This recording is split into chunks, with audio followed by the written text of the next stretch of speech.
Okay, so in my exploration of Wayland, I've of course been looking for different things that could like fill in pretty well for awesome. And so I've had a Sway installed for a while. And so if I open up my fetch stuff, you can see that I've got an interesting setup here. And there are actually a couple things to get Sway working with the NVIDIA drivers that I think some people may not be quite aware of or something along those lines. But the biggest thing is the if I what is it? I can think.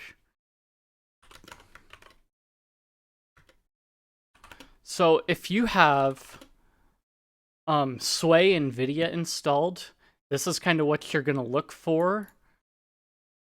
So we can go and look for that, and it is not in this repo here. It's in the AUR. So if you look in the AUR, Sway NVIDIA will come up, and it's got different like tweaks for NVIDIA cards or Prime laptops. So you can make it a better experience and actually load for some of us. So the weird thing that on my setup that I had to do was I could go through Light DM and log in halfway okay, but in order to get Wire Plumber to work for whatever reason, I had to do it from a TTY. So I had to run Sway and dash NVIDIA from a TTY, and after that it's fine. But basically, if I go back to my fast fetch, yeah, I've got NVIDIA hybrid graphics and whatnot, Sway running. And then there are a couple other things that if I open up my config that I've kind of set up, I've only just barely kind of got it running, basically. So I've got an auto start, which is kind of the DWL auto start that I was trying to put together. Of course, WPaperD for the background. Very basic border stuff for things. I've got Tofi for my run bar versus like the other options. Don't really have any special key combos set up just yet, but I do have Waybar set up with a specific Sway config that I still have to finish out.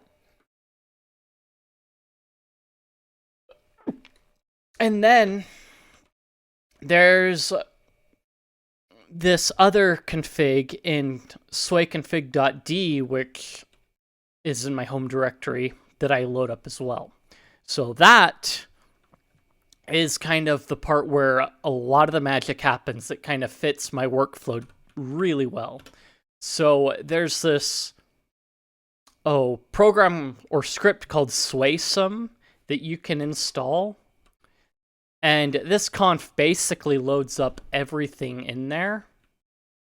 And it'll unbind all the keys, and it's basically Swaysome sets it up so that it's got workspaces on each separate monitor. So you can see that it's like workspace 21 here. So this is my second monitor, but the first workspace on it. So it's got a very tag-like system going on. And if I were to go to my other monitor, it would be 1.1 or 1.2 or 1.3. So it somewhat duplicates it, but at the same time, it has a different way to show that it's different because of the way that Sway works. So a lot of the shortcuts are exactly the same. So if I move that one over, we can go back to workspace 3 on monitor 2, and it'll do this. And of course, it has to init Swaysome because it's going to run in the background and manage a lot of that stuff for you. And so the more inputs you have on, the more it's going to configure that differently and keep things in line. So that's kind of the big part of it is Swaysome. I think I installed that in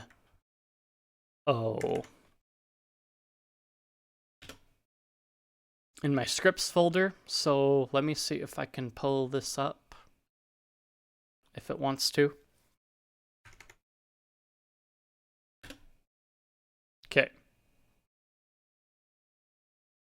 Actually, I need to grab one of these. Come here.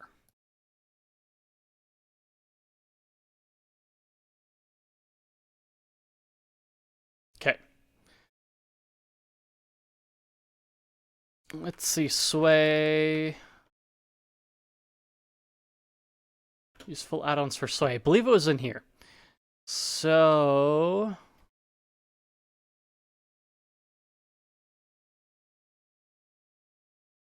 Okay.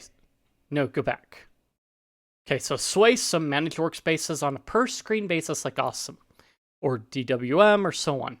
So you basically get this. Yeah, it's in the AUR, so you can install it from the AUR, or you could follow the instructions to install it otherwise. So yeah, it runs on Rust. Again, and then all you have to do is copy this whole config in, and it's basically drag and drop, and make sure that you have that include line at the end.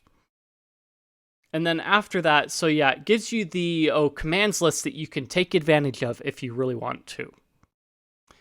So that's kind of why I've looked at Sway now more seriously because of Swaysome. And it's a pretty awesome plugin that fits the work style that I'm looking for. And then I can take advantage of some of the other things that Sway does, like the tagging. So if I switch over to where it's going to do the tab thing, then I get the title bar and things like that. What was that one? Yeah. So it still does that. If I float it, I have it somewhat configured to do a title bar as well. Otherwise, if it's normal tiling, then it does the basic window. So I can sit here and open all the screens and no titles whatsoever. I still have to configure my floating for my emulators and so on. But so far, for like the 20-30 minutes that I've been able to use it, it's been okay. We'll see how it plays with games now, which I think when I was testing it, there were a couple quirks that I noticed. But other than that, we shall see how it goes. If you enjoyed the video, then like, comment, subscribe, feed the algorithm, boost the video up, share this video with your friends. If you found it informative or you just want to chat, I've got plenty of places in the description. Discord, Guilded, and what have you. Check those out, and I will see you guys in the next one.